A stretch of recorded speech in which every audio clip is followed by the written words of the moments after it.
ఉచిత శిక్షణలు సద్వినియోగం చేసుకుంటూ మంచి ఫలితాలు సాధించాలని ఆర్యవైశ్య పట్టణ సంఘం అధ్యక్షులు కొత్తవారి రాజేశ్వర్ అన్నారు.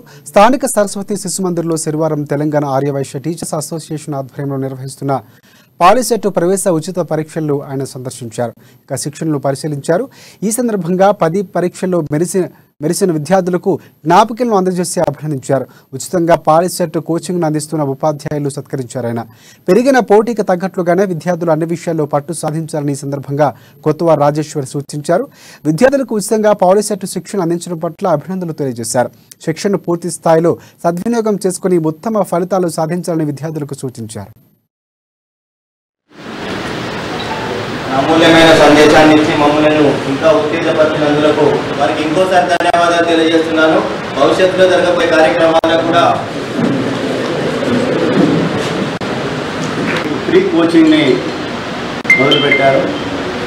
వారు మా గుడిలో ప్రమాణ స్వీకారం చేసిన రోజు మేము కూడా విద్యార్థులకు ఒక మంచి సందేశం ఇస్తూ మరి వారికి కోచింగ్ సెంటర్ను కూడా ఉచితంగా చేస్తామని చెప్పి నాకు చెప్పడం జరిగింది.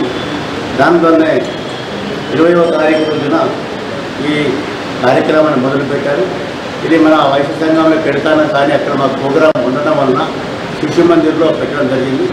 ఈ శిశు మందిర్ యాజమాన్యం కూడా మనకు ఉచితంగానే ఈ యొక్క క్లాస్ రూమ్స్ ఇవ్వడం, మరి వారు చేసిన విధంగా ఈరోజు చూస్తూ ఉంటే కాంపిటీషన్స్ చాలా ఉంది. ఎడ్యుకేషన్లో ఉన్నత స్థితికి పోవాలంటే ఎంతోమంది కష్టపడితేనే సీట్ వస్తుంది. దానికి మరి వీరికి కూడా చాలా కష్టపడి మా టీచర్స్ అందరూ వీరికి ఫ్రీ కోచింగ్గా ఇచ్చి మరి వారికి తీర్చిదిద్దడానికి ప్రయత్నం చేసినందుకు వారందరూ కూడా మేము ప్రత్యేకంగా ధన్యవాదాలు చెప్తున్నాం.